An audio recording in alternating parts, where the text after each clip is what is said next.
करोड़ गरीबों के घर में शौचालय बन गए हैं। पहले गरीब के घर में बरसात के समय में भोजन नहीं बन पाता था क्योंकि लकड़ी नहीं थी, केरोसिन नहीं था, एलपीजी के सिलेंडर नहीं थे। आज 10 करोड़ गरीबों को फ्री में रसोई गैस के सिलेंडर देश के अंदर प्राप्त हुए हैं।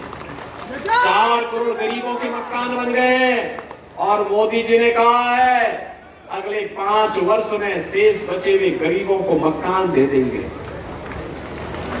अगले 5 वर्ष में जो बचे हुए गरीब हैं उनको रसोई गैस का सिलेंडर फिर फ्री में देंगे। मोदी जी ने कहा है हर घर नल की योजना 100% सैचुरेशन के लक्ष्य को प्राप्त करेगी। और बहनों और भाइयों ये भी कहा है कि यह देश अब अधिक इंतजार नहीं करेगा, पूरे देश के अंदर एक समान नागरिक कानून भी लागू करेंगे। बहनों और भाइयों, आज जो एक परिवर्तन दिखाई दे रहा है यह मोदी जी के चमत्कारिक नेतृत्व के कारण है। विकास भी है तो विरासत का सम्मान भी है, सुरक्षा भी है तो देश के अंदर हर नागरिक को सम्मान भी है। बहनों और भाइयों, सुरक्षा और सम्मान और विरासत और विकास का यह अद्भुत संगम एक आत्मनिर्भर भारत की परिकल्पना को साकार कर रहा है।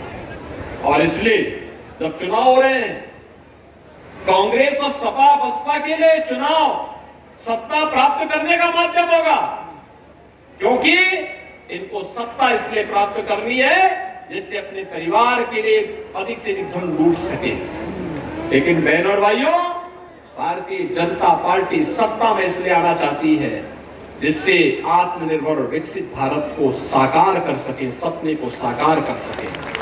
आत्मनिर्भर भारत का मतलब हमारा नौजवान आत्मनिर्भर होगा, उसके हाथ को काम होगा, उसको रोजगार मिलेगा, महिलाएं आर्थिक स्वावलंबन कर अग्रसर होंगी, किसान खुशहाल होगा, श्रमिक आत्मनिर्भर बनेगा, हस्तशिल्पियों का सम्मान होगा।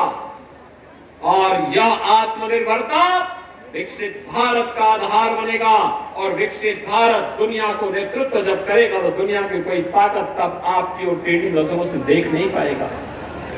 कांग्रेस के समय आतंकी विस्फोट होते थे और पब्लिक से आवाज उठती थी कि आतंकियों के खिलाफ कार्रवाई करो, तो सरकार क्या कहती थी, अरे आतंकवादी तो सीमा पार के, एक शब्द उनका मिलता था, सीमा पार के आतंकवादी है।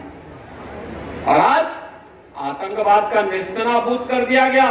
अब तो जोर से पटाखा भी फटेगा ना तो पाकिस्तान पहले सफाई देता, कहता साहब मेरा हाथ नहीं है, क्योंकि इसे मालूम है नया भारत है, छेड़ता नहीं है, अगर कोई छेड़ता है तो उसको छोड़ता भी नहीं है। बहनों और भाइयों, इस समाजवादी पार्टी क्या ये राजनीति करेगी? और इसको तो जनता जनार्दन के बीच जाने का कोई अधिकार ही नहीं है, क्योंकि इन्होंने नैतिकता खो दी है। जब सत्ता में थे खूब लूट खसोट किए, परिवार के सिवाय किसी को इन्होंने बख्शा नहीं। और पैरवी किसके करते थे? 2 प्रकार के लोगों की पैरवी करते थे, या तो अपने परिवार की या आतंकवादियों की और माफिया और अपराधियों की।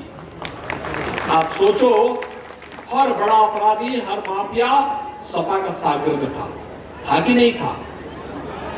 था ना? आप सोचो